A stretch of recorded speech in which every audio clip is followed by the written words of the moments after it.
아침에 나로 주의 인자한 말씀을 듣게 하소서. 성도 여러분 안녕하세요. 수요일입니다. 오늘도 하나님의 사랑이 여러분들의 삶의 자리에 가득하기를 간절히 소망합니다. 말씀 한 구 봅니다. 에스겔서 4장 1절부터 17절까지의 말씀을 봉독해 드립니다. 너 인자야, 토판을 가져다가 그것을 내 앞에 두고 한 성읍 곧 예루살렘을 그 위에 그리고 그 성읍을 에워싸되 그것을 향하여 사다리를 세우고 그것을 향하여 흙으로 언덕을 쌓고 그것을 향하여 진을 치고 그것을 향하여 공성퇴를 둘러세우고 또 철판을 가져다가 너와 성읍 사이에 두어 철벽을 쌓고 성을 포위하는 것처럼 에워싸라. 이것이 이스라엘 족속에게 징조가 되리라. 너는 또 왼쪽으로 누워 이스라엘 족속의 죄악을 짊어지되 내가 눕는 날수대로 그 죄악을 담당할지니라. 내가 그들의 범죄한 횟수대로 내게 날수를 정하였나니 곧 390일이니라.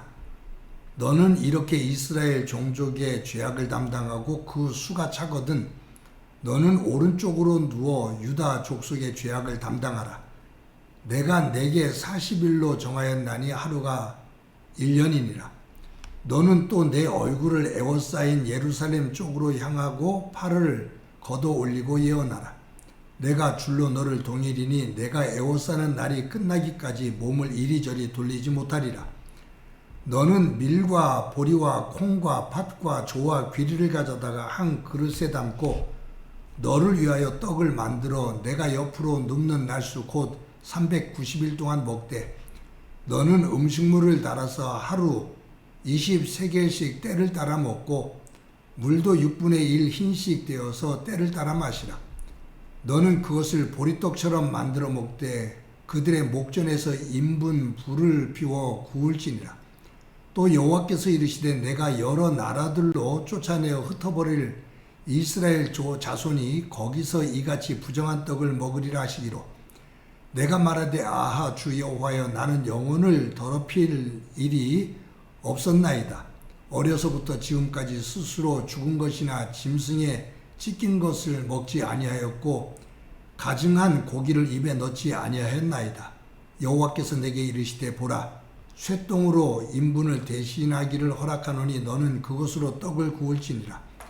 또 내게 이르시되 인자야 내가 예루살렘에서 의뢰하는 양식을 끊으리니 백성이 근심 중에 떡을 달아 먹고 두려워 떨며 물을 되어 마시다가 떡과 물이 부족하여 피차에 두려워하여 떨며 그 죄악 중에서 쇠폐하리라. 아멘. 에스겔은 25살까지 예루살렘에서 살았습니다. 그는 아버지 부시의 대를 이어서 제사장으로 예루살렘 성전에서 그 제사장 직분을 잘 감당하며 살았습니다. 바벨론이 공격해 들어와서 멸망당했습니다. 바벨론 포로로 잡혀왔습니다. 바벨론 포로 생활 5년이 지나고 30살이 되던 때에 하나님께서 이 에스겔을 선지자로 부르셨습니다. 하나님은 이 에스겔에게 흙판을 만들어서 가지고 와라 라고 말씀합니다. 그리고 그 흙판 위에 예루살렘 성을 그리라, 그림으로 그리라 말씀하셨습니다. 그리고 그 성벽에 사다리를 놓게 했습니다. 흙으로 언덕을 쌓게 하셨습니다. 진을 치게 하셨습니다. 그리고 성을 공격하는 공성퇴를 만들어 세우게 하셨습니다. 그리고 철판으로 철벽을 둘러싸게 하셨습니다. 이것은 무엇을 의미하냐면 바벨론이 예루살렘 성을 포위해서 공격하는 것, 그것을 의미합니다. 예루살렘 성의 멸망을 하나님께서 말씀하시는 거죠. 하나님께서 이 명령을 하신 다음에 에스겔에게 두 번째 명령을 하십니다. 에스겔아, 네가 왼쪽으로 누워서 390일 동안 있어라. 그리고 390일을 채운 다음에 오른쪽으로 누워서 40일 동안 있어라. 라고 말씀하셔요. 힘든 일이죠. 왜 하나님께서 이렇게 말씀하셨을까? 주시는 말씀을 보면 이것이 이스라엘과 유다 백성들의 죄의 무게다 그 말이에요. 그들이 죄를 지은 날수다 그 말이에요. 그러니 네가 누워서 그 힘들고 고통스러운 그 시간을 보내거라 그 말이에요. 또 한 가지 하나님께서 에스겔에게 경고하시면서 말씀하시는 것이 있습니다. 뭐냐 하면 보리와 여러 가지 잡곡들, 그것들을 가지고 그릇에 넣어서 빻아 떡을 만들라라는 거예요. 그 떡을 만들어서 20세겔 230g입니다. 한 줌도 안 되죠. 그 230g의 보리떡을, 그 떡을, 잡곡떡을 가지고 하루 동안 그것으로 끼니를 때워라. 물 6분의 1 힘, 이것을 계산해 보면 0.6리터입니다. 그것을 가지고 하루 종일 살아라 그 말. 즉 심한 기근이 온다 그 말.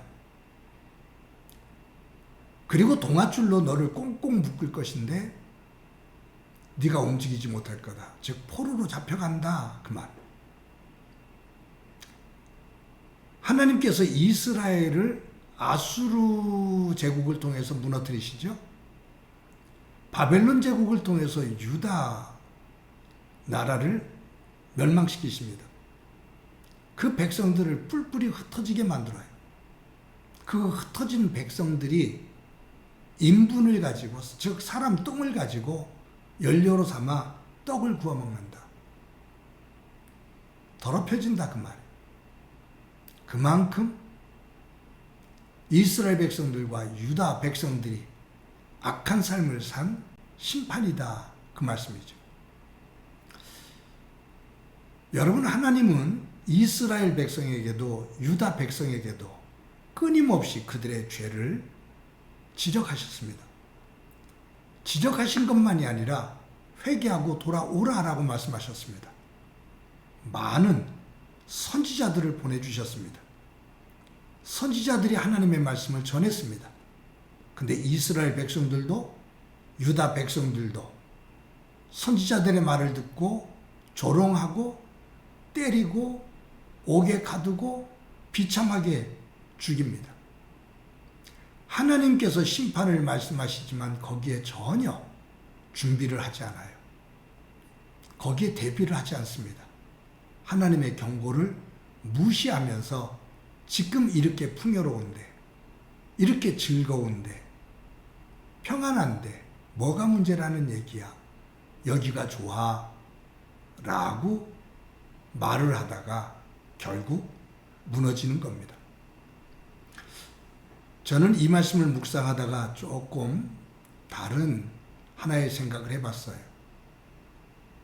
저도 이제 나이가 이만큼 먹다 보니까 사람들과 대화들을 나눌 때 자연스럽게 노후 생활에 대한 주제가 우리의 대화의 하나가 될 때가 있습니다. 노후 생활을 어떻게 할까? 노후를 위해서 준비를 해두었나? 어떤 사람은 잘 준비해둔 사람이 있죠. 근데 어떤 사람은 노후 준비가 안 돼서 걱정하는 사람들이 대부분입니다. 국가적으로도 노령 인구가 많아지면서 노후 생활에 대한 그런 어떤 생각들을 가지고 정책들을 만들려고 애를 쓰고 있기도 하죠. 개인적으로도 그 부분을 중요하게 여깁니다. 노후를 위해서, 노후 생활을 위해서 잘 준비하는 것은 지혜입니다. 그런 여건이 되지 않아서 안타까운 마음도 없지 않아 있습니다만, 할 수 있는 한 노후를 위해서 잘 준비하는 것은 지혜입니다. 중요한 일입니다. 그런데 노후 생활을 위해서 준비하는 것보다 더 중요한 것이 있습니다.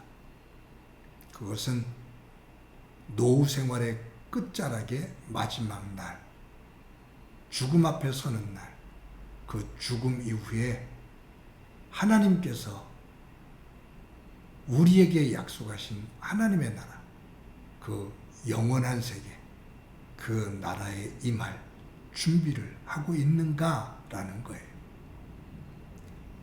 이 땅에서의 생애의 마지막 날, 그 너머 하나님께서 약속하시고 말씀하신 하나님의 나라, 그 나라에 임할 준비를 나는 하고 있는가? 여러분, 우리는 하루하루를 살아간다라고 말합니다. 근데 다른 면에서 보면 우리는 하루하루를 죽어간다고 표현해도 될 것 같습니다. 하루를 살았지만 사실은 내가 살 한 날이 줄은 거지요. 그렇기 때문에 우리는 죽음을 향해 살아갑니다. 결국 끝자락에서는 죽음입니다. 그 죽음 이후의 세계를 하나님의 말씀을 꼭 붙잡고 잘 준비해서 그날 앞에 섰을 때 통곡하는 것이 아니라 그날 앞에서 하나님 앞에 감사하는 모습으로 설 수 있도록 준비하는 귀한 상, 오늘도 귀한 날이 되기를 소망합니다. 한번 기도합니다. 하나님 감사합니다. 에스겔 말씀을 통해서 우리의 삶을 돌아봅니다. 하나님의 심판의 날을 듣고도 준비하지 않은 이스라엘 백성들과 유다 백성들이 고통의 자리에 서게 되는 것을 보게 되는데, 저희들 우리의 남은 날수를 잘 준비하게 하시고 무엇보다 하나님의 나라, 그 나라 백성이 되어지는, 준비되어지는 삶을 살아갈 수 있도록 은총 베풀어 주옵소서. 오늘도 그와 같은 복된 날 되게 하옵소서. 예수님의 이름으로 기도드립니다. 아멘.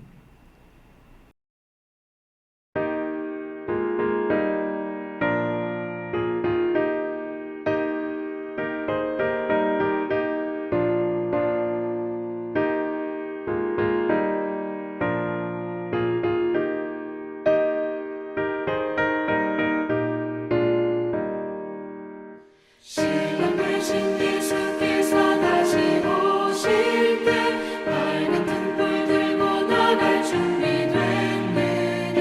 그날 밤에 주님 맞을 등불이 준비됐느냐. 예비하라. 우리 신랑 예수 오실 때 손에 들고 기쁨으로 주를 맞겠네. 주를 나와 맞으라는 소리 들릴 때 기뻐하며 주를 맞이할 수 있느냐. 그날 밤에 주님 맞을 등불이 준비됐느냐. 예비하라. 우리 신랑 예수 오실